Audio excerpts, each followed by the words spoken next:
Yo también quería hacer el challenge del Sprite, pero no encontré Sprite. Lo más cercano que encontré fue 7-Up. Así que, ni modo, hay que ajustarnos. Bueno, yo voy a empezar, ¿ok? Ok.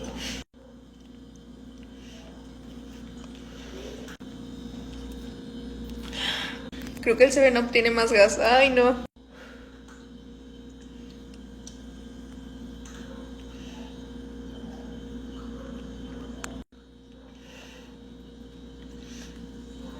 Ay, no, no puedo.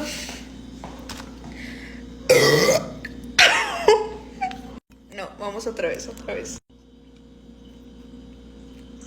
La neta, el 7-Up no me gusta porque sabe una buena medicina. Yo nada más lo estoy haciendo para el reto. Ya está ahí, ya no puedo más.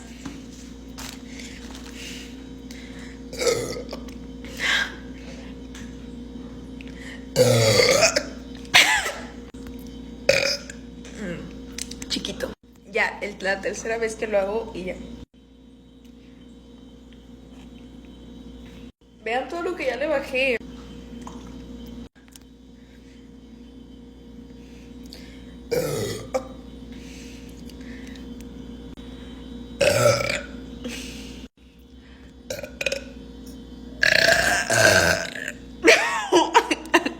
Ya no lo voy a hacer, ya me duele el estómago.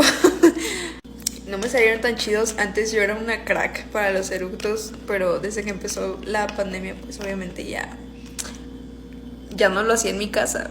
Perdí la práctica, pero pues se hizo el intento.